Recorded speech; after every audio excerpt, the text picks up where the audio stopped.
All right, we're rolling. Okay. Anyway, welcome to the show. I call it a show, not a podcast, because most podcasts are like a radio. Yeah. You don't see the individual. But we chose to film it. So this week, we're going to do the show about being I just got done work, by the way.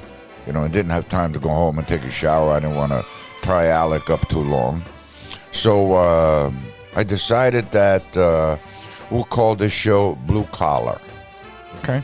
Now, the reason I thought about that is because not going to discuss politics, but the people that make the rules and the people that basically are in decision-making, you know, they have no idea what the blue-collar worker goes through, in a sense. Because, well, let's put it this way. If your refrigerator breaks down and you need a new circuit panel and it costs $600 because you didn't pay insurance when you bought the refrigerator, I mean, the refrigerator costs $2,300, and now they want you to go for another $179 for a 2-year guarantee or a 2-year warranty. Okay, it happened to my niece. You know, and it's kind of sad. But anyway, getting back to blue collar, I'm talking about the factory worker, the roofer, the carpenter, the plumber, the electrician. I consider police officers blue collar workers, firemen, all the people that keep this country going, all the people that make this country great. Because it's a fact. If it wasn't for the little guy, then society wouldn't work. It's all about the guy who can build your house, the plumber who can come over and, to fix a leaky faucet. The electrician who comes to your house at 10 o'clock at night because you have your wife and 3 daughters, and when you go to the bathroom, you hit the switch and it sparks. You know, and if you call the electrician, he comes over and he fixes it, you know. So it's about blue collar. In fact, I was, when I first came in, I was talking to Alec about, I just got done working at the last restaurant of my son Aldo's, Mama's. And we're putting a clear plexiglass up, because we want to enclose it for the winter. And I didn't have time to go home, shower, et cetera, et cetera. So on my way over here, or just before I got here, I said to myself, let's do the show about blue collar, okay? The guy who, you know, if the heat breaks down, he's got to buy a new heater. The roof leaks, and if the insurance doesn't cover it, he's got to go for a new roof, you know? And yet the people that make the rules, you know, they don't have to be concerned about things like that. In fact, someone said to me that Gates, God bless him, you know, but he said that the country should be shut down for 18 months. Well, he could stay home for 18 months. He doesn't have to go to work, you know. I was watching something on TV the other day, and I'm not going to mention any names, but it had to do with a debate. And we can't shut the country down. I mean, we might not have a country to come back to if we shut it down. You know, people need to go to work. People need to take buses to go to work, et cetera, et cetera. So getting back to the blue collar, construction sites are interesting because it gives the blue collar man, woman, a chance to earn a decent living. You know, I was in Vegas for a while, and, you know, you don't really need an education to work on a construction site.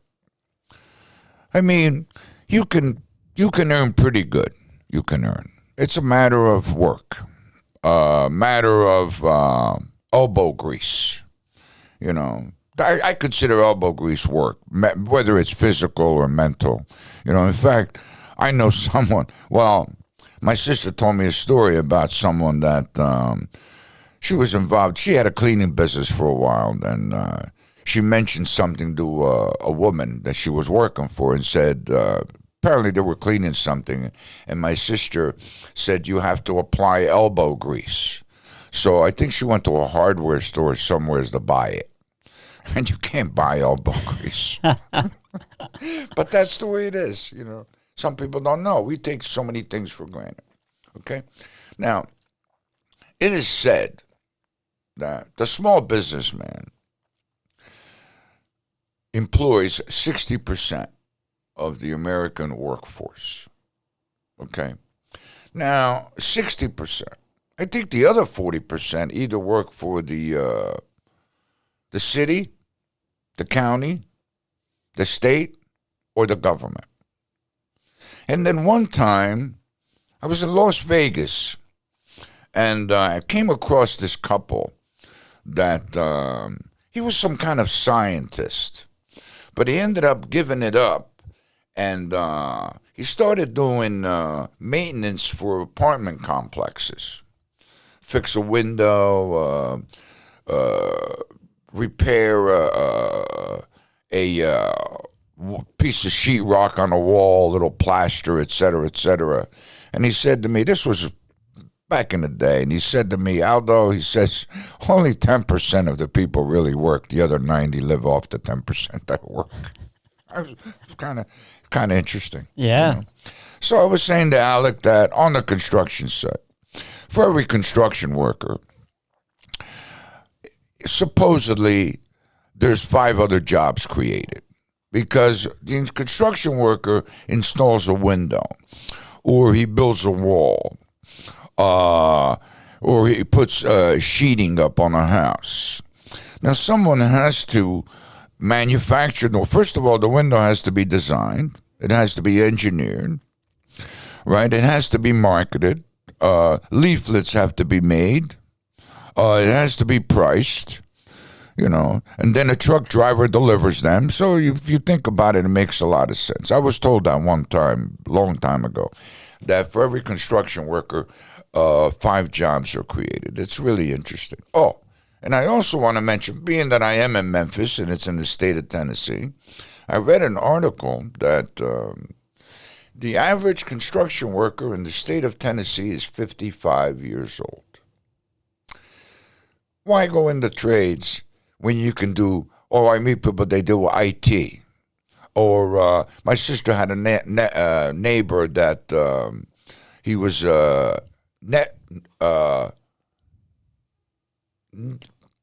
he was an engineer, internet engineer.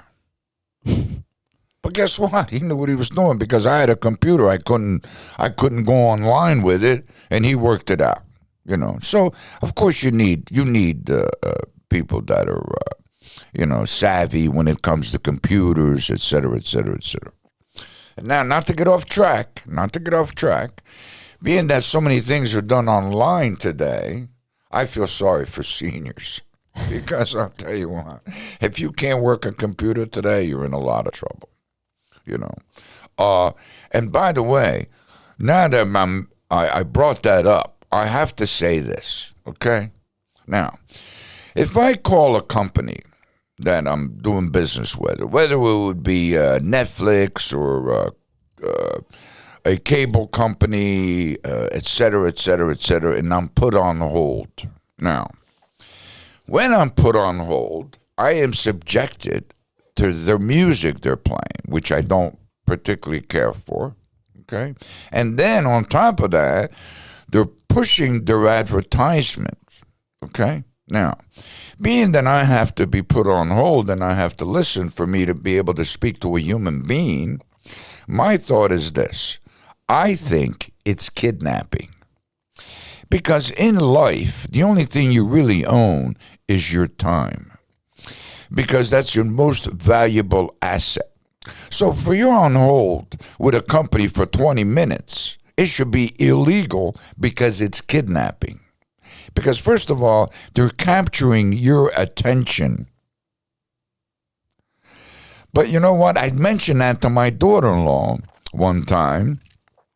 And I said, how could you let this happen? And she's in her 40s, but she said, well, it's been going on since I've been in college. But then again, Billy Joel sings the song that, we didn't start the fire, but we watched it burn. Excuse me. So now, being that I've always been in the trades, et cetera, it had to have started somewheres. Now, here's the way I look at it. It started when they turned the 2x4 into 1.5 by 3.5. How they got away with it, I don't know. It's still called a 2x4. Okay? Now, when I was in my 20s, I'll give you for instance, a 2x6 was still 1.5 inches, but it was a 2x6 was 5 7/8.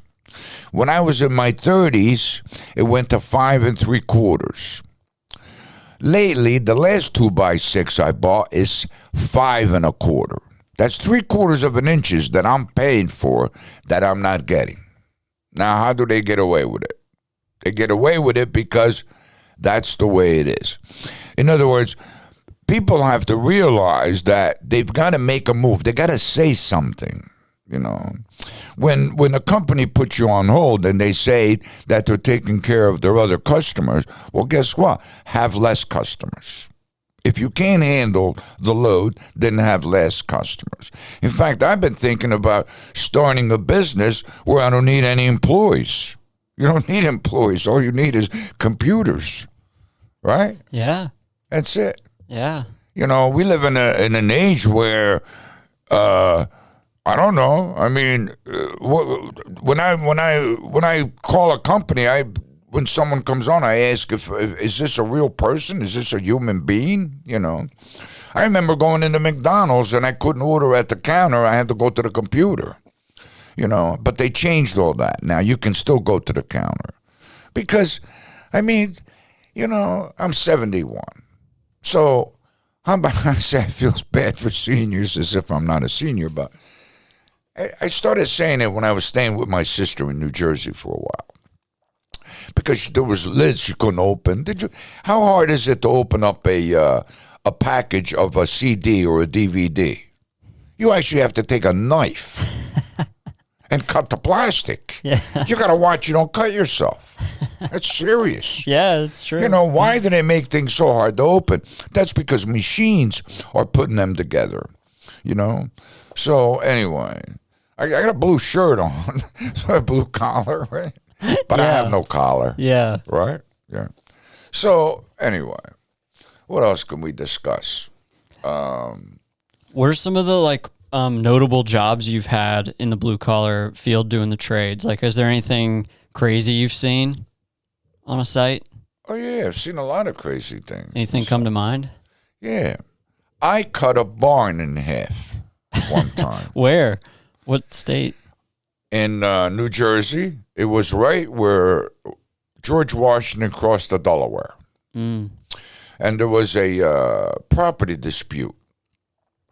So the Historical Society didn't want the barn taken down. So what we did is we tied 2 ladders to the roof. If you tie them together, they're not going to collapse. And I took a 10-inch circular saw and I cut it in half. And then my brother-in-law and his brother built a foundation underneath it. And I took it all apart. In fact, when I put it back together, I put back the pigeonholes and I used the same wood, et cetera, et cetera. I found an awful lot of liquor bottles in that foundation. From the Prohibition era? No, this is I'm talking about. Barn was over 250 years old. Oh, wow. It was right where Washington crossed the Delaware. Wow. So apparently some of Washington's men slept there. He might have slept there himself. That's why there was a dispute. And in fact, it's interesting that I also renovated a bathroom one time where I found paperwork behind the wall in the bathroom. The woman was with the Historical Society, so I actually put everything in a manila envelope. I was thinking about keeping it. I brought it home, and then I brought it all back to her. I felt bad. but there was an article in there that the mutiny was off of the Chesapeake Bay, the boat. Yeah. And there was some crazy articles in there. Bond slaves, indentured servants, you know. So these were articles that real were like, articles, real newspapers. but like from the 1700s? Absolutely. Slavery was Absolutely. still... Oh, yeah. Wow. Absolutely. Absolutely. Yeah. Absolutely. And do you think that they were stored in there on purpose, like a time No, capsule? I think maybe just they fell behind the wall or, you know, but I probably, if I had those, I probably could have sold them and built myself a house. You know, Yeah. with those, what they have, those antique shows. Roadshow, yeah. Yeah, I like those shows. I watch them once in a while. Yeah. There was a guy that brought a small cabinet, like with drawers. I can't imagine, like a piece of furniture that's maybe 18 inches wide and maybe 3-4 feet tall. That the guy's looking at, he pulls the drawers out, this and that, and he said to the guy who brought it in, "What do you do with that?" He says, "Oh, I have my TV on top of it." And by the way, he said, the estimated value of this cabinet is $80,000. So he says to the guy, "What are you going to do with it?" He says, "Oh, I'm going to put my TV on top of it." I don't think so. You know? Yeah. But I have an interesting story about that. Yeah. There's in Pennsylvania, on the way to Philadelphia, I think it's 95, there's a convent. And I don't remember whether it was Christie's or Sotheby, right? The two auction houses. How do you pronounce that? Christie's and the other one. To be honest, I don't know. Okay. Sotheby's? Sotheby, something like that. But so apparently they called them, and a gentleman went to see them about this painting, and the painting was authentic. It was from the Renaissance. But apparently one of the nuns thought to touch it up a little bit, you know? And when he looked at it, he said, "Forget it. It's not worth anything at all," because she touched it up.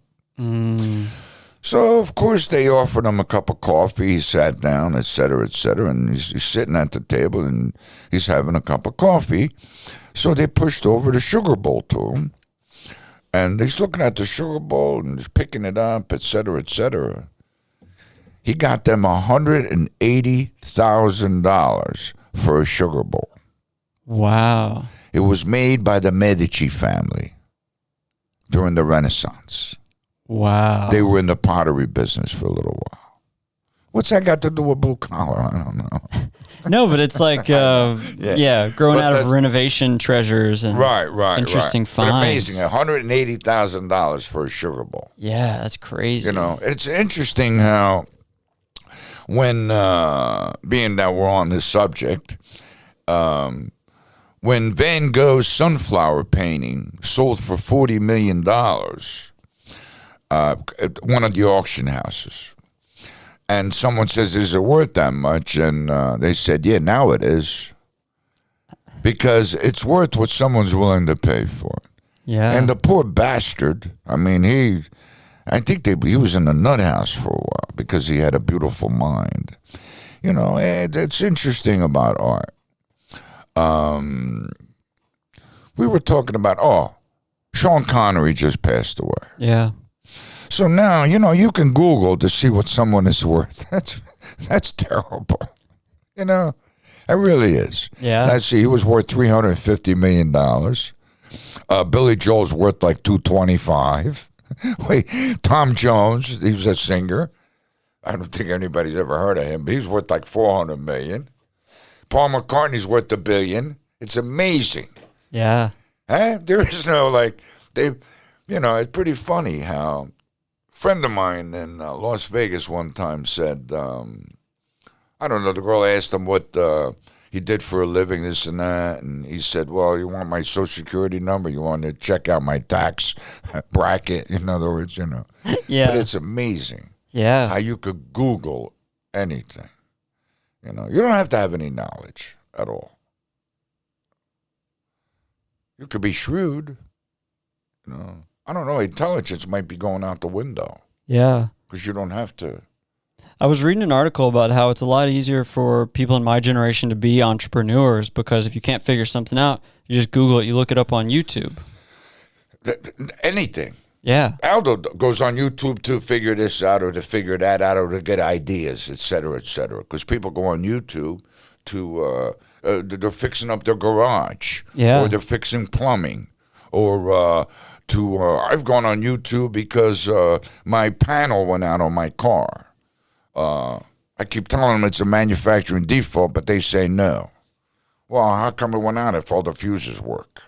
It's got to be a manufacturing default. Yeah. They're not going to admit it, though. They want me to give them $150 for a diagnostic.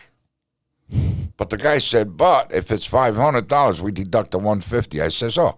I just bought the car 6 months ago. I can't believe it. You know what I mean? So, anyway, what else did I want to say? I had something on my mind. And, but anyway, I got distracted. And by the way, I do want to mention Rebecca Heineke. She works for St. Jude. Hello, Rebecca. And Rebecca watched one of my podcasts, and being that I write, and I never mentioned her name, but I said that I got a great compliment that I fleshed my characters. So she sent me a text, and she said that, apparently you must have been talking about me. And I just wanted to mention that. She goes by Becky, but her name is Rebecca, of course, And she wrote a book about Jake how do you pronounce it? Gyllenhaal? Jake Gyllenhaal? Is that how you pronounce it? I think so. The actor? Yeah. Yeah, Jake Gyllenhaal. Oh, Jake Gyllenhaal. Yeah. She wrote a book about him. In fact, I think she even went to New York to see him. And I don't think she did. I was interested. She's a good writer. But she works for St. Jude. And I think she does pamphlets. She's like a copywriter for them? Writes the I think she writes pamphlets? things for them. Okay. By the way, it cost about $1.7 million a day to run St. Jude. I mean, what a great man her father was to start that. I mean, I hear her on the radio once in a while, or I hear an advertisement from her, and I heard she runs it with an iron fist, which I'm sure she has to. But I also know that they've raised as much as $1 billion in 1 year. Yeah. You're talking about Marlo Thomas? Correct. Yeah. Danny Thomas's daughter. And but that's wonderful. I mean, I can't imagine that anyone from anywhere all over the world can come to St. Jude and have their children treated, et cetera, et cetera. Yeah. He had like a dream that St. Jude came to him and told him to do something. And yes, it had to do with, he prayed. Well, St. Jude is the saint of hopeless cases. I didn't know that. Yeah, it's in Catholicism and Christianity. Each saint has something to do with something. I think Saint Joseph, you pray to him if you lose something. Or Saint Anthony. What's right? it? Saint Anthony. Saint Anthony. Please come around. Something's lost that can't be found. No, that's Saint Francis. The birds. Oh, okay. He was supposed to have the stigmata, which were the nails of Christ. Yeah. Et cetera, et cetera. Not to get into religion, but he was a paisan of my father's because my father's from that area, Assisi. And paisan, it means, paese in Italian means village. So when you say paisan, you're talking about someone from the same village. It's interesting how people can relate. Because if you were to say, go to France, for instance, and you run into an American, and you're from Tennessee, and he's from Texas, well, you have something in common. You're Americans, et cetera, et cetera. Now, getting back to blue collar, okay?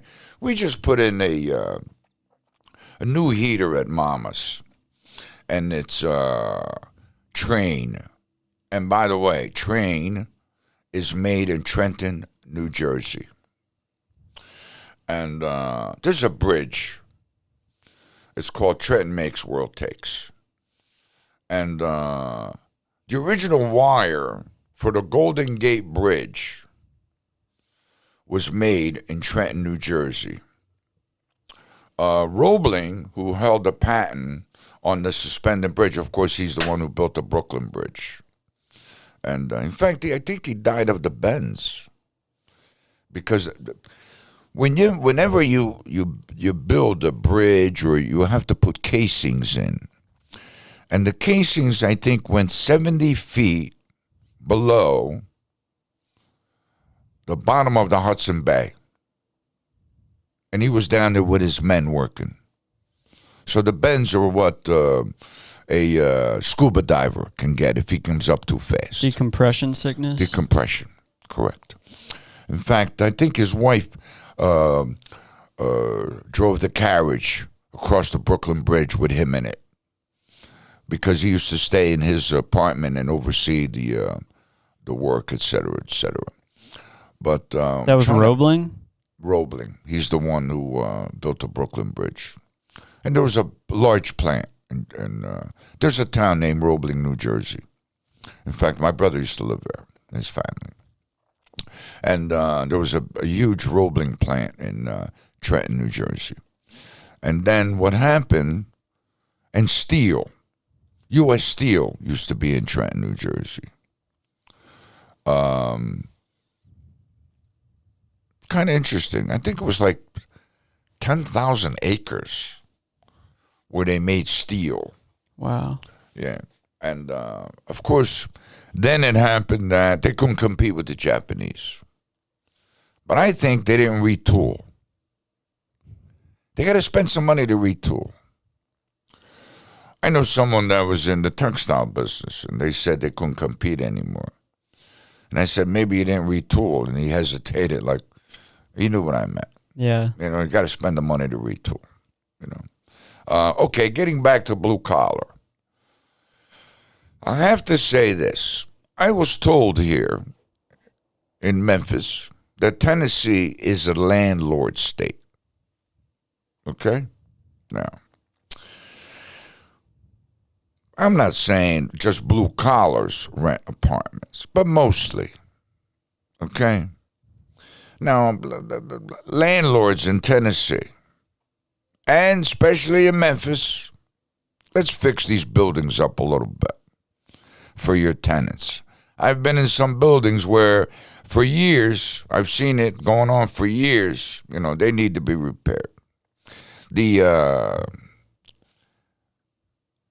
supervisors in the construction office in Memphis, I think, should pay a little more attention to these apartment complexes. They're in pretty sad shape, and people are living in them. It's not very nice. And you know, they're not that cheap anymore. You don't get apartments in Memphis anymore for $500, $600, et cetera, et cetera. You know, I'm not going to mention any names or what companies, but it's time that, you know, started fixing these apartment complexes a little bit, you know. Like fix the doors so they open and close, and the windows aren't drafty in the winter, et cetera, et cetera. Yeah, does it frustrate you with supervisors and stuff, with stuff that you, because you're in the trades, does it frustrate you knowing how to fix it and how you could fix it? Oh, absolutely. And that people don't do it? Absolutely, absolutely. I worked on an apartment complex in Las Vegas. It was a $25 million complex with 192 units. I've seen some shabby things going on, you know. And I used to go to meetings in a trailer, and it was the same old shit. You know, they got all this punch list, and I'm saying to myself, I got bored with going to these meetings. It was the same thing, in other words. But if this complex was supposed to cost $25 million, it went to 32, 33. But it was all unnecessary. Mm. And I had engineers. that really didn't understand the trades. Like, what job are they on? Like, they would have a schedule. In fact, one of them made me a bet for a bottle of wine. And I said, don't. I said, you're not going to have these units ready by Monday. Oh, he said, I'm going to have 8 units ready by Monday. He says, I'll bet you a bottle of wine. I said, that's okay. He insisted. He bought me a bottle of wine. He didn't get 3 units ready, not 8, let alone 8. Because they look at the computer and they look at a schedule. Now, just to give you a for instance, okay? One time in Building 3, for instance, the buildings were numbered 1 through 8. There was 20, 1, 2, 3, 4, there's 24, let me see, 4, 4, 4, 4, 8, 24 units. But anyway, 8 times 2, 24 units in each building, 8 buildings. 8 times 2 is 160, 8 times 4 is 32, 192 units, okay? Now, to give you a for instance, Building 3. There was 2 women in a trailer who were material engineers that made $62,500 apiece. They didn't have a clue of what they were doing. Now, in Building 3, the floors weren't in, but they had all the appliances delivered in 8 units on the 3rd floor. And I said, well, why are you bringing appliances up to the 3rd floor when the floors aren't down? You put appliances in after the floors are in, especially in the kitchen. And they said, well, it was scheduled for that day. Well, what's that mean? You call them up and you say, I'm sorry, we can't receive them. Now you got 6 men loading appliances on the 3rd floor that have to be moved out again. Now, does that make any sense? Because the computer and the schedule said that Monday, September 22nd, the appliances are to be delivered for Building 3. Well, guess what? The carpenters didn't finish the kitchens. The trim wasn't down. The floors weren't down. So what you do, you cancel the delivery. And you have them delivered another day. I mean, you know. Oh, and one of them wanted a raise. She was upset because she didn't get her raise. So it was interesting. So I used to go to these meetings, and even with the engineers, I got along with everybody, of course. And I used to make a comment that you cannot argue with experience. You know, there's no guesswork. You cannot argue with experience. And it's not even complicated. I got so tired of going to these meetings and listening to the same things over and over and over. And the punch list, 800 things. on one job by UNLV, there was over 1,000 punch lists. What's a punch list? A punch list is you do something, you build a wall, and the wall, something has to be done to that wall. That's a punch list. You put a floor down, there's a piece missing. That's a punch list.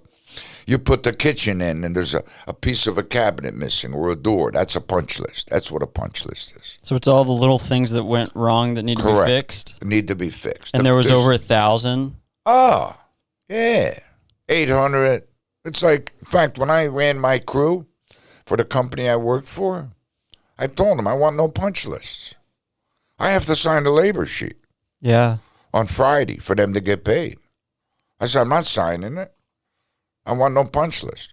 Once in a while, I'd make an exception because I knew the men who did the job and they might have forgot something. I'll give you the benefit of the doubt. But I want the punch list taken care of within 48 hours. Then there's quality control. The building business is complicated, you know. Unions used to be very, very big, and there's a lot of, and the union workers called other outfits scab outfits. But I have to mention this. I've worked on projects that are $900 million, like the Mirage, for instance. Okay, but I got to say one thing about union men. They don't move fast. Nobody runs around and hustles. But guess what? The job gets done. Mm. Okay. Things can go wrong on a construction site. There was at the Tropicana in Atlantic City, they were building a garage. And a woman kept, it's right next to the hotel, et cetera, et cetera. And a woman she called the office, or she called the front desk, and she told them about a whistling noise she used to hear. And nobody paid attention. In the meantime, one floor collapsed and killed 4 construction workers. In fact, I know the name of the company was Keating. Now, nobody went to jail. Now, either they rushed the job or the inspectors was on payola, But someone should go to jail for murder. When car manufacturers make a car that kills somebody, they should go to jail for murder. Now, the guy who inspects a part, or the final inspections, has to do the job correctly. A guy inspects a bridge, and then 9 people get killed because the bridge collapses. Somebody made a mistake. Okay. Freud, I think, said that there is no such thing as an accident. Give that some thought. If a guy goes through a red light and he runs into me, we call it an accident. But it's not an accident. Yeah. A pilot spills a cup of coffee on the circuits of a plane. He thinks the landing gear is up, but the landing gear is down, and the plane crashes in the Everglades. I know that for a fact. That happened? Mm-hmm. Yeah. Pilot spilled a cup of coffee. They didn't air it, but I know someone that worked for Eastern Airlines. Mm-hmm. It happened to Eastern Airlines. I think Eastern Airlines went under, right? There's no... I don't think they exist anymore, no. Not that I haven't heard of them. Aldo and I, we flew from New Jersey to Vegas. We had a round-trip flight. I had it all arranged. So Aldo says, no, he says, we can get it this way and that way. It was a stopover in Meridian, Chicago, I think. Well, on the way back from Vegas, we were in Meridian for 8 hours instead of 45 minutes. We couldn't get anybody to answer anything. We don't know why. It was like hush, hush. Then finally, I got so fed up, and I saw a pilot, Eastern Airline pilot, come through the lounge area. And I said, what's going on? I said, well, what's wrong? Where's our flight at? I mentioned the flight and all. You know what he said? He says, what do you expect of an airline that's run by pilots? In other words, it's the Peter principle. Just because the guy's a good airline pilot doesn't mean he's a good businessman. Yeah. What's the Peter principle? The Peter principle, I'm going to boil it down real simple. Okay. I have a construction business, and I have a great carpenter. He's a master. After so many years, I say to him, okay, here's what we're going to do. I'm going to let you run crews. He screws everything up. Just because he's a good carpenter doesn't mean he knows how to run crews. Oh, is it that theory that you'll get promoted to when you're incompetent? You get promoted to where exactly. In other words, management is an interesting thing. If a guy can manage a tire company, he can manage an aluminum siding company. It has to do with management. It has to do how you can coordinate people to get a job done. Mm-hmm. When Quinto was managing the pizzeria downtown, Aldo's Pizza Pie on Main Street, okay? Well, he can manage anything. First, he was managing the Slider Inn in Midtown. And then he went to manage the pizzeria, which I was glad, because it's a family business, not a bar. But you have skills to get people to get a job done. It's like a director on a movie set or a TV show. You know, you can get people to do things that you want them to do by asking them. You know, for instance, I've never. Aldo's good at that. Aldo don't tell people what to do. He asks them. You know, I'm the same way. In fact, I remember my nephew working with me. Big guy, 6'5", my nephew Carl. And he says, I think he calls me Uncle Aldo. Some of them call me Zio, because Zio means uncle in Italian. But I think he calls me Uncle Aldo. He says, Uncle Aldo, you're so polite. You say, hand me the hammer, and you say, please. I say, please hand me the hammer. Well, I'm smart. Not that I'm smart, but you get more with honey than vinegar. Yeah. You know? I used to tell my brother-in-law that. And then he finally said to me, you're right, you get more with honey than vinegar. You know? You're not running a chain gang. Yeah. You know what I mean?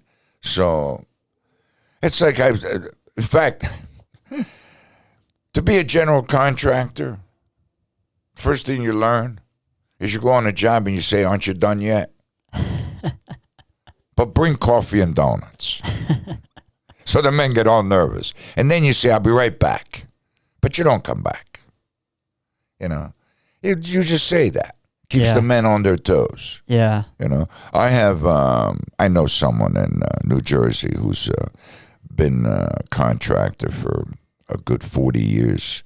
And he said one time they were doing a job. They were framing an addition in Princeton. And they said the nail gun stopped working. It's 1 o'clock in the afternoon. They don't get done till 4:30. He says, can't you swing a hammer and get some nails? You had a few 2x4s to put up, you know? Yeah. So, you know, men are going to get away with what they want to get away with. But my brother-in-law was in the masonry business, and we used to discuss the trades a lot. And if you start at 7 a.m., and lunch is at 11:30, right? How many hours is that? 4.5 hours? Yeah. Right? Yeah. That's when you get most of your work done. After lunch, everybody slows down a little bit. You're basically like cleaning up and setting up for the next day.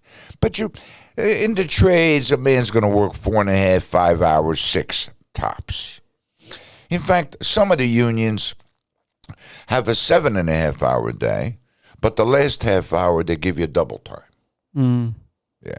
Yeah, there's a lot of interesting studies right now about how long like a human can actually be productive, like doing actual work, like focused work. And yeah, it's only like they did all these studies, like 2 to 3 hours a day, tops. You know, it's interesting you said that because I was reading an article that, I'll give you a for instance. I forget, a main director, Italian filmmaker, I think Fellini, maybe. Well, Hollywood went to Rome to film a movie. And they're filming the movie, et cetera, and then it was lunchtime. So the director said, you know, he would, I think it was Fellini.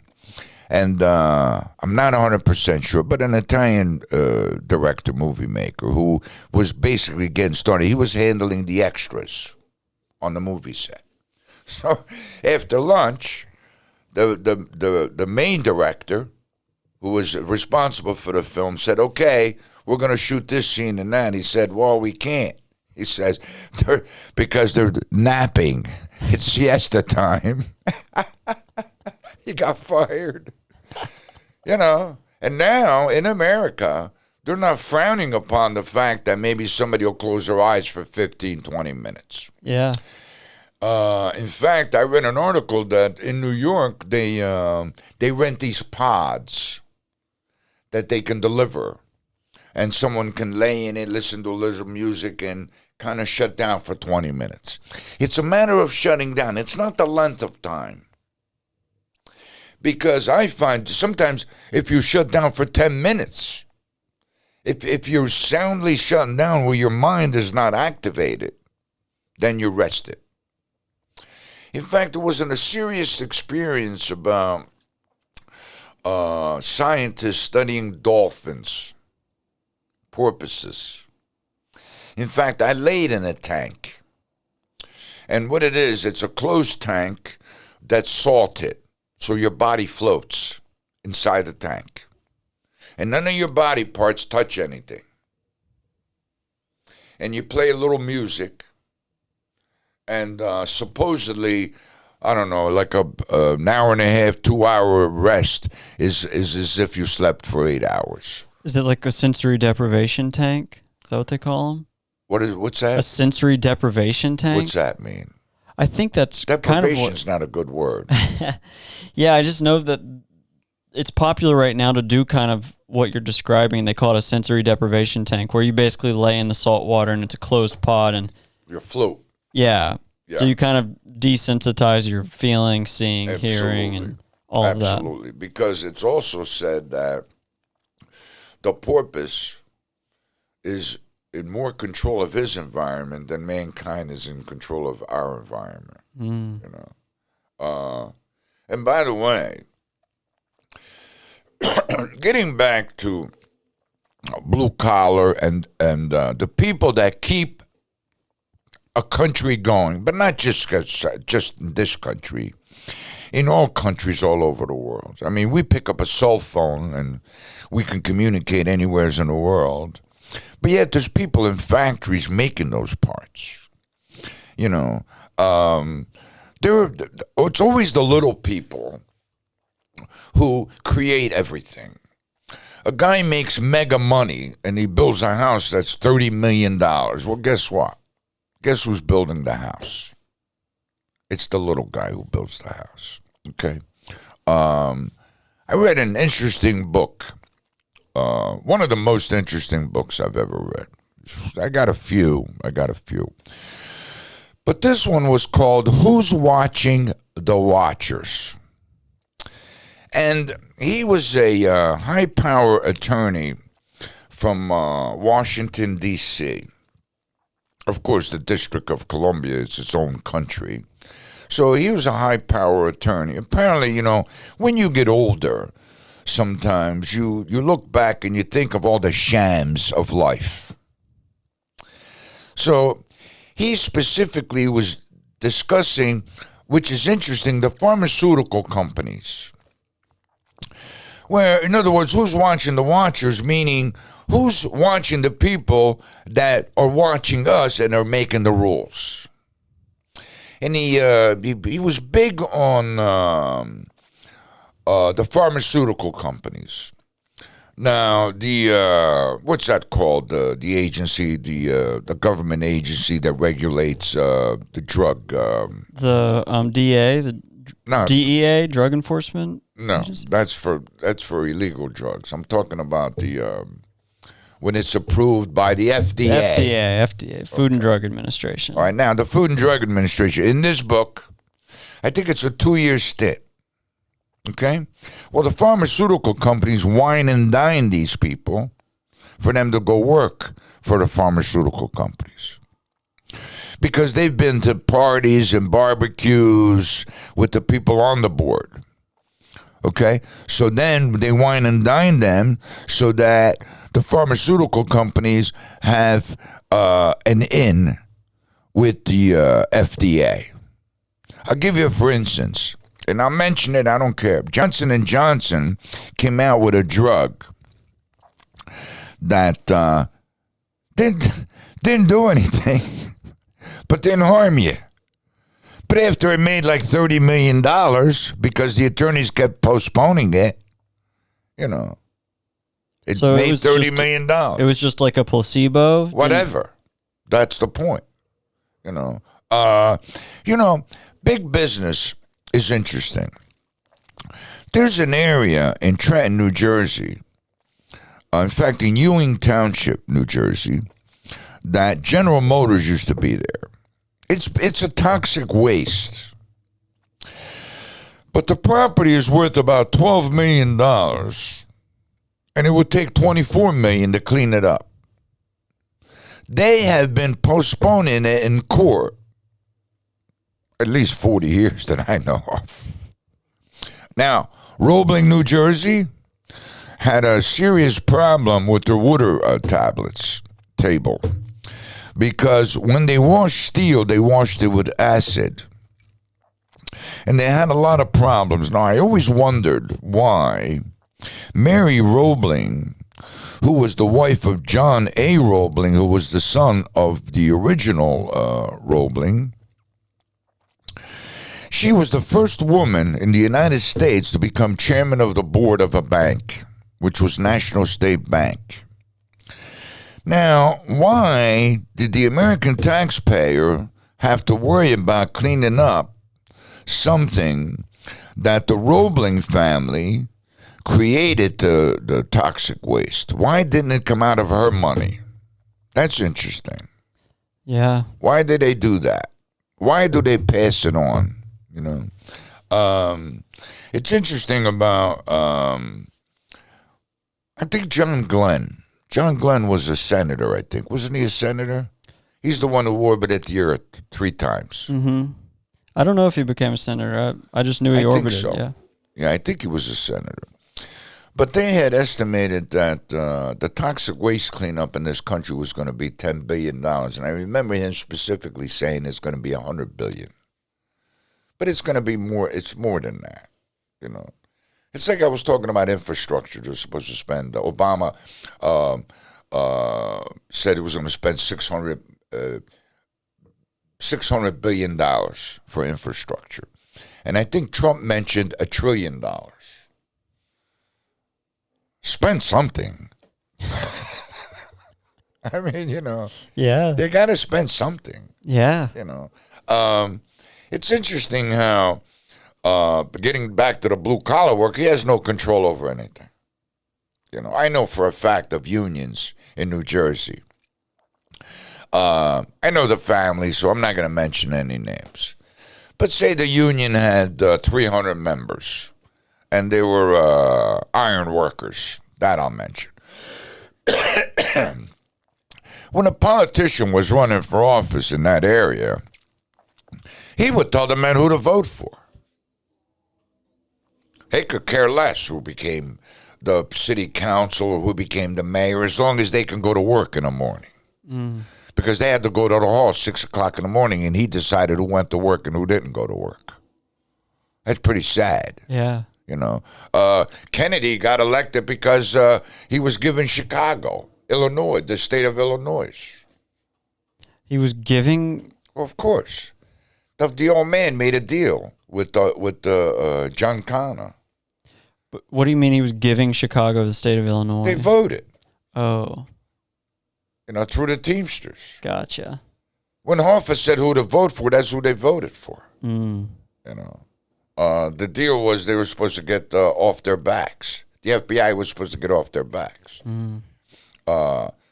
John Kennedy, the worst mistake he ever made was make his brother Bobby Kennedy Attorney General. You know. Yeah. And Bobby Kennedy was McCarthy's henchman during that communistic thing. Mm-hmm. You know, we're in America. If you want to be a communist, you could be a communist. Yeah. It's your choice. Yeah. I mean, it's like being a Baptist or a Catholic. That was all wrong. Yeah, unconstitutional. Absolutely, but they got away with it because then it's too late. It's like the movie Denzel Washington made, Reuben Hurricane Carter, who was going for the championship. I don't know if it was lightweight, whatever it was, and he ended up spending 22 years in jail, Trenton State Prison. And guess what? He was railroaded. It was a sham. Mm. Can you give him his 22 years back? No, I don't think so. Yeah. You know. What do you feel like, in your experience in life, are some of the shams in life that people don't talk about? Or any advice you could pass on to your audience? Start squeaking and complain. You know, these companies that we're dealing with who have millions and millions of customers, when you call them and you got to be put on hold, don't do that. complain. They're kidnapping your time. It's kidnapping. It's illegal to kidnap somebody. Not only do you have to be subjected to the music that sounds like porn music, and then they're pushing their advertisement and telling you how great they are, which stinks. Call me back. How about if I put you on hold? Put the president on hold. You can't. I want to speak to the CEO. Can you speak to the CEO? I don't think so. They're taking. What's they say? Oh, and by the way, they're recording this conversation for training purposes. They're spying on their employees. That's a way to spy because taping a conversation is illegal. Illegal taping is a federal offense. So the attorneys came up with, we're taping this conversation for quality control and training purposes. That's bullshit. It's just like the cigarette companies came up with cigarettes can cause cancer. That nothing to do with the government. The attorneys did it so you can't sue. You're signing a waiver for your health. And then they induced cigarettes with nicotine. They got away with that. And fortunes were created on look, I'm a smoker.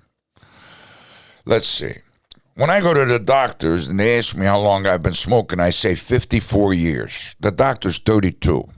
Okay? Now, I started smoking. It was cool. I don't know whether it was cool to smoke or not. And, I'm pretty good shape still. But, sure, I'd like to quit. But I watched a special on nicotine one time. And I'll never forget. Nicotine is such a powerful drug that, people say it's all in your head. Is heroin all in your head? Heroin's in your bloodstream. Nicotine's in your bloodstream. Now, the cigarette companies induced cigarettes with nicotine for them to be habitual. And when the Allied forces went to Europe,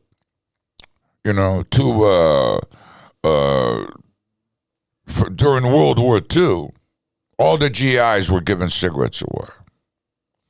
I've been in Italy where after dinner, there's 10 of us sitting down. 7 people light up a cigarette after dinner because everybody got addicted. Getting back to who's watching the watchers. Yeah. Who makes the rules? In other words. Now we got this marijuana thing going on. They call it cannabis. It sounds good. Better cannabis. Not marijuana or pot, I remember guys coming back from Vietnam. The expression was, stay high. Stay high and stay alive. It was sad. That was one of the saddest things, That's why I got this thing about, getting back to who's watching the watchers, who makes the rules. Me, I don't want anybody to make my rules. I got this thing about free will, As far as I'm concerned, when someone else makes the rules for you, then that's slavery, okay? They're kidnapping us. We're slaves, et cetera, et cetera. Not that I'm complaining against the system, because I'm sure it's got to be one of the greatest systems in the world. That's not the point. But the point is that people have to start realizing that, you can't be subjected to being put on hold that long. I know. I talk to people all the time. They're cleaning their house and they got the phone on with the speaker because they're on hold for 20 minutes, 25 minutes. It's become the norm. It's like right now we wear face masks.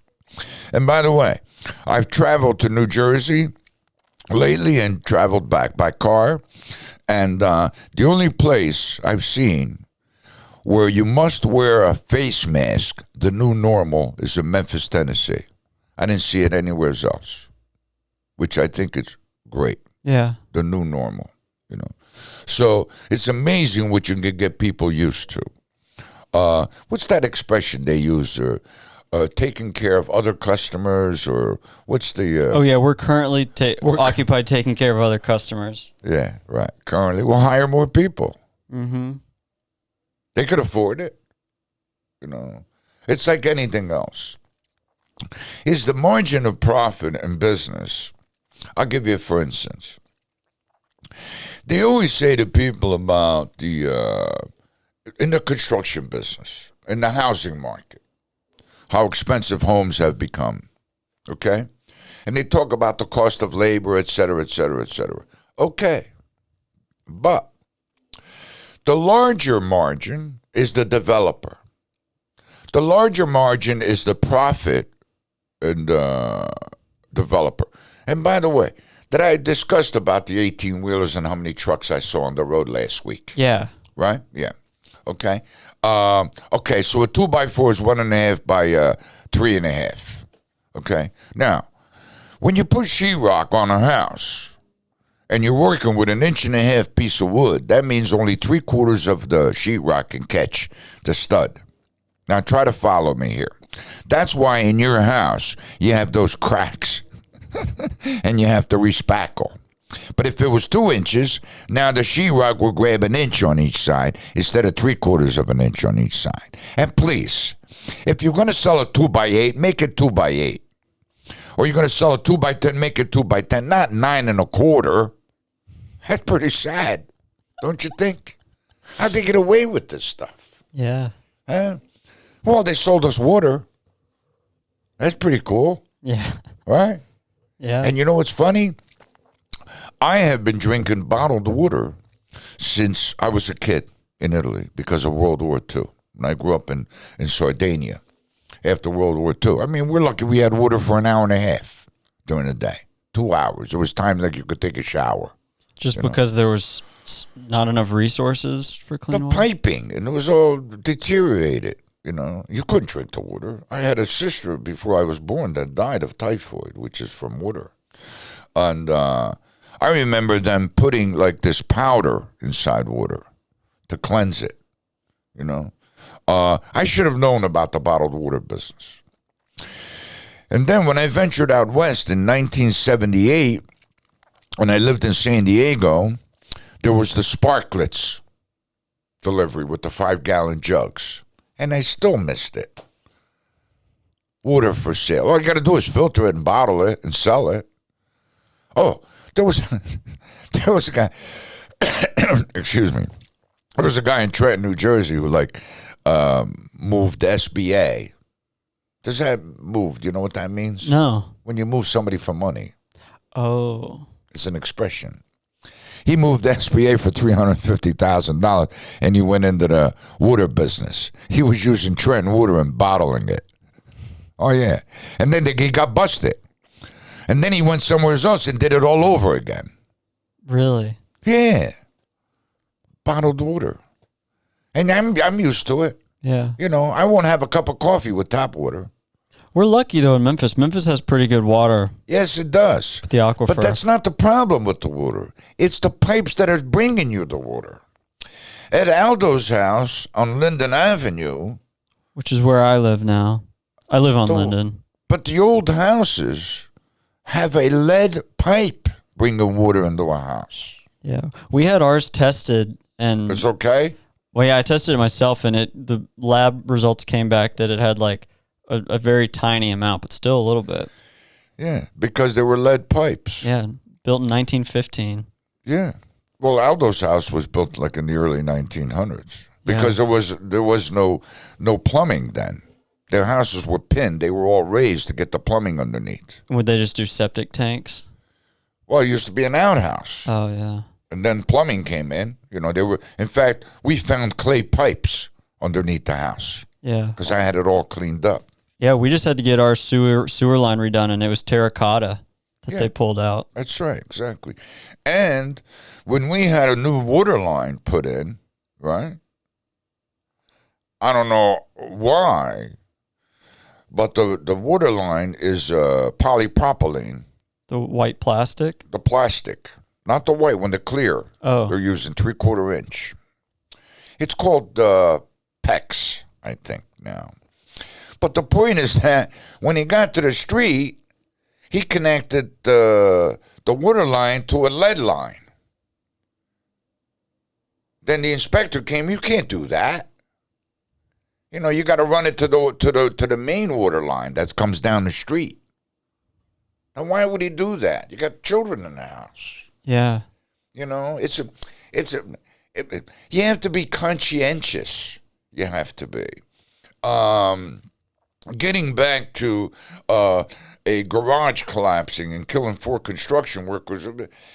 It's very rare that you go to work on a construction site and you don't come home. Yeah. You know what I mean? Somebody should have went to, I know the company. And I knew before the news told me. Which company it was? It was a company called Keating from Philadelphia, $1 billion outfit.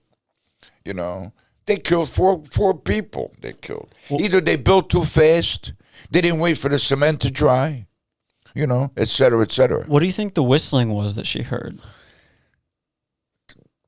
Things tightening up. Things, the whistle. Mm. Have you experienced any crazy accidents on the job? No, but one time, in fact, I was either 19 or 20, and I had a station wagon. And I was still working for my old boss, but I was doing things on my own. And I drove into a driveway with stone. You know, they put the stone down. Well, guess what?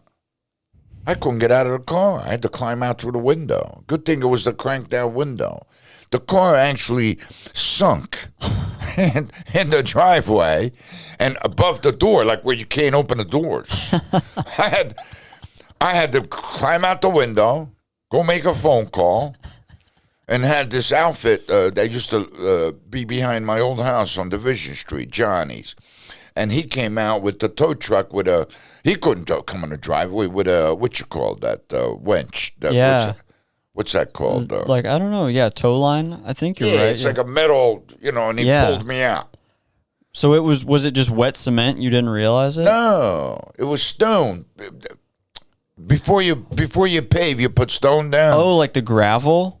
You put stone down. Like, like just 3/4 inch crushed stone. Yeah, yeah. Well, apparently they put it down, and the ground wasn't, either they buried wood under there and it rotted away. All I know is the station wagon sank. Oh, yeah. So it was the rocks came up to the windows almost? Or up the doors? Not to the window, but I couldn't open the doors because the car sunk that much. That's okay. I'm on the construction site in Nevada. I took all kinds of pictures. I should have. I'm on the 3rd floor now. I'm doing quality control. I have a clipboard in my hand, and I'm going through the units to see a punch list, right? And see what's ready. Yeah. I do a pre, it's called pre-Q, and then, you know, in other words, I go see, is the kitchen ready to be tiled? Is the floor in the kitchen ready to put the floor down? Is the bathroom ready to put the floor down? Or the carpet, are the rooms ready to install carpet, right? So now I'm on the 3rd floor. So they had a system where they had stairs going out on the outside of the building. So, and there's a railing, has to be a railing, you know. OSHA, you ever hear of OSHA? Yeah. Safety?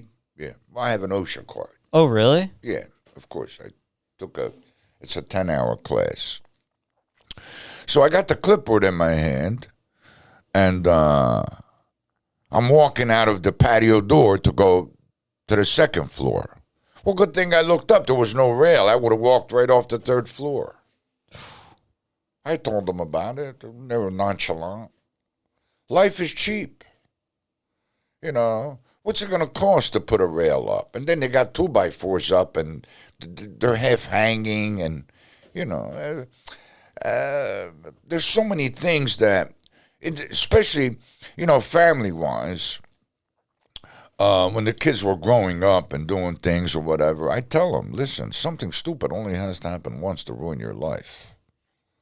I can't wait to stop driving cars completely. Although I've traveled across the country 10 times. I have a pretty good driving record, but I've had it. In other words, it's starting to bother me. The crunching of metal or plastic now. You know, the accidents I've seen when I was driving back from New Jersey to Memphis.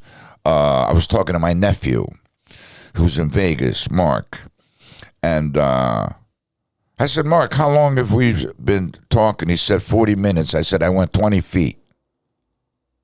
You know, There was that an much accident. traffic. It was an accident. It rains. You're hydroplaning. Asphalt's made with petroleum. You know what I mean? Yeah. Really, nobody's figured out how to like drain water through the roads. Yeah. You know, water floats. When, excuse me, we are going to pave the commissary. That's on Cooper and what's that? Not Southern. At the end of Cooper. Yeah. I think that is Southern. It's Southern, right? Yeah. Not Summer, Southern. Southern, yeah. Southern, where the railroad tracks are. Yeah, exactly. Okay. So, Aldo's getting an estimate on the paving. So I'm there and his father and son, which I like, family outfit. And Aldo says, do you want to say anything to them? And I says, yeah, I don't want any puddles. Right? Yeah. The guy does a roof. What do you want? I want it to leak. Right? What advice did Aldo say today about painters? He says, is there a way to paint or whatever? He says, yeah, you cover everything. You know what I mean? Yeah. In other words, you know. Yeah. And it's funny, my old boss, he was a craftsman. I mean, the way we used to do work was an old trade. Like everything was cement walls, cement floors, this and that. And I remember when I started doing things on my own, and I don't know how to price things, you know. But he was known as Jesse James in the trades because of how much he charged. Yeah. But yet he was, if he did the job, it's going to last 100 years. Yeah. As long as the building's up, that work is going to be there, Yeah. right? So one time I said to him, I said, what do you think the job is worth? And he said, as much as you can get. You know, that was his advice. Yeah. You know, so everything, it seems to me like I kind of tend to simplify things. I know someone that was was managing boxers. I went to see one of the fights. I think the kid had leukemia. I don't know what. He was as skinny as a string bean. He couldn't even pick his arms up. I don't even know how he put him in the ring. It was like insane. Yeah. You know? Yeah. And so I said to him, in your business, I said, the objective is for your fighter to go in and give the other fighter a beating. He goes, well, it's not that simple. That's the bottom line. The bottom line is your fighter's got to go give the other fighter a beating so that your fighter can progress and you can go on HBO or Showtime. Yeah. If you don't go to Showtime or HBO, you can't make any money. Yeah. I know, because I had to give him a $200. I bought a canvas to cover a roof, and he had was using this place for a boxing gym, and I looked at the face of the boxing ring? the boxing ring, and I donated the canvas. I donated my canvas. In fact, my brother got upset. This is like a floor for Well, the... yeah, it was mangled on the floor. I think they would have stepped through or something, broke a leg or something, you know. It's insane. Yeah. You know? So, you know, it's like anything else. Back in the day, there was a car by the name of Pinto. Ford made it. Well, if you ran into a Pinto, if you run into the back of a Pinto, they blew up. Oh, yeah. It was a $9 thing, a $9 item. What a terrible design. Yeah. How about the Audi that you put in parking and went right through your garage? I mean, it killed people. Yeah. Nobody went to jail. They fined them $100 million, $200 million. When BP had that huge oil spill, right? And they put out $2 billion, I say they should have put them out of business. Agreed. The reason they should have put them out of business is because it happened in Texas where 15 workers got killed because of they started to cut expenses on maintenance. That's a fact. You know, they should have just put them out of business. Yeah. Ford ended up buying Jaguar, right? Jaguar in England was made in England, and they wanted a subsidy from the English government. Well, guess what? The English government said no. They turned the factories into condos. That's what we should have done with General Motors. Yeah. They're flying around in jets and giving themselves $12 million bonuses. You know, I remember General Motors being in front of the Senate committee and asking for $40 billion. And they're talking about GM credit. So one of the senators says, are you in the car manufacturing business or are you in the credit business? It's a good line, yeah. Yeah. So they should have buried them. Yeah. So, okay. So they employ thousands of, well, let's figure it out. Let's figure it out, in other words, you know. They talk about, Chrysler got $25 billion. AIG got $100 billion. Largest insurance company in the United States. But I know someone who works for them. A dear friend of mine's sister's daughter. I think that AIG paid back $108 billion. Recouped the money. Insurance businesses. That's how Buffett became a billionaire. It's the insurance business. Yeah. He owns Geico. Oh, I didn't know that. He owns 10% of Coca-Cola. I wouldn't brag about it. You know, an 8-ounce glass of Coca-Cola to a 10-year-old is the equivalent of an adult drinking 8 cups of coffee. The caffeine. Yeah.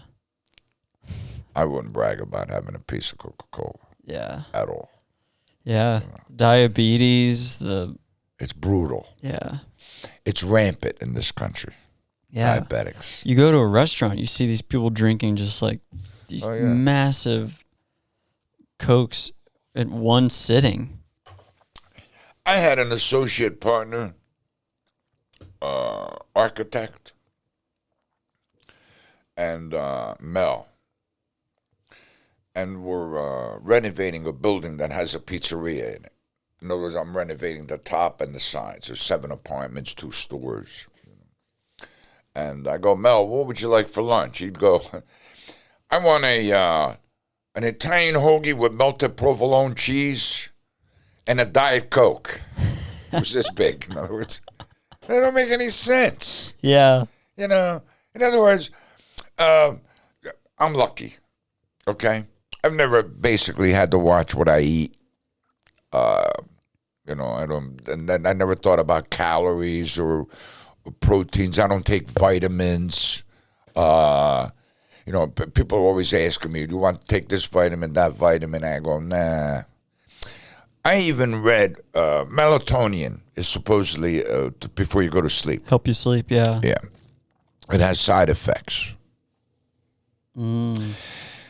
By the way, being we're on that subject, the FDA has nothing to do with any vitamins or supplemental pills. The FDA tried to pass laws for them to be approved by the FDA and were shot down because the people that sell these products become billionaires so they can afford the attorneys and the lobbyists. When you think about a lobbyist is someone who pushes a law to benefit their customers. Yeah. That's what a lobbyist does. They don't care what the product is. You know, it's like an attorney who is defending somebody for murder. He could care less whether he really murdered them or not. Yeah. That's kind of not the point. You know. Anyway, getting back to, I wonder why it came up to blue. It was called blue collar. Where that came from? It'd be interesting to Google that. Yeah. Here, let me look it up real quick. Yeah, let's see what where that expression came up from. Well, you know, I told you that Teamsters came from a team of horses. That's why, right? Yeah. And what else? Oh, dressed to the nines. was the first 9 seats in the theater were the most expensive. Oh, I didn't know that. Yeah, dressed to the nines. Yeah, that I heard on the Johnny Carson show. He used to be into that. He used to like to figure things out. So let's see. The term originated in the 1920s when blue-collar workers, such as those in mining and construction, wore darker colored clothes like jeans and overalls to hide dirt. The term To hide the dirt. Yeah, today the term blue collar has evolved. Yeah, so How about that? Yeah. Had to do with denim. mm-hmm. How about that? By the way, the denim business does $100 billion a year worldwide. Wow. There's a Russian who made a fortune with stonewashed jeans. I think I mentioned that, though. He owns a basketball team now. Okay, so we're going to end this show right now because I'm having a nicotine fit. That's terrible. What was I going to say about blue collar? That's interesting. Okay, so you already said it. Yeah, about where the blue collar we came defined from. the phrase, and so now Yeah, that's good. Yeah. All right. Anyway, arrivederci, which means I'll see you. And my nephew called me the other day. No, he sent me a text about No Path to Yesterday. He said that was pretty good. And I said, who's this? Because I lost most of my numbers. So I got to do that once in a while. yeah. You know? And but it was my nephew David, who's a wonderful, wonderful human being, married to my niece Paula, who has just lost her mother. You know, and Paula has always been like, I don't know, something like my daughter. You know, even though she's like 55, you know, but I've been around her, you know, because my sister had gotten a divorce very young, so I was around the kids a lot. In fact, we flew to Italy together in '68. My sister and I and her 2 children, Paula and Rico. In fact, I remember Paula singing that Everly Brothers song, Susie something, or Wake up, little Susie, wake up. And we caught a break because we only paid for 2 tickets because the kids were supposed to sit on our lap. But for some reason, we had a 3rd seat, which was awful nice, you know. And one time, my nephew, we're living in Italy now, and my nephew Rico comes in. They were about 13 months apart, 14 months apart. And he comes in and he goes, they stole Paula. What are you talking about? I go outside. She was playing with the kids next door. You know what I mean? He felt maybe left out or something. They stole her. Yeah, that's He said funny. they stole Paula. But anyway, so arrivederci, and I enjoy doing this, like Alec knows and you know.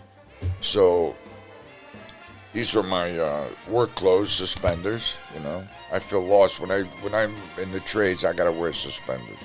I don't know how anybody can wear a belt. You know, so I'll talk to you next week.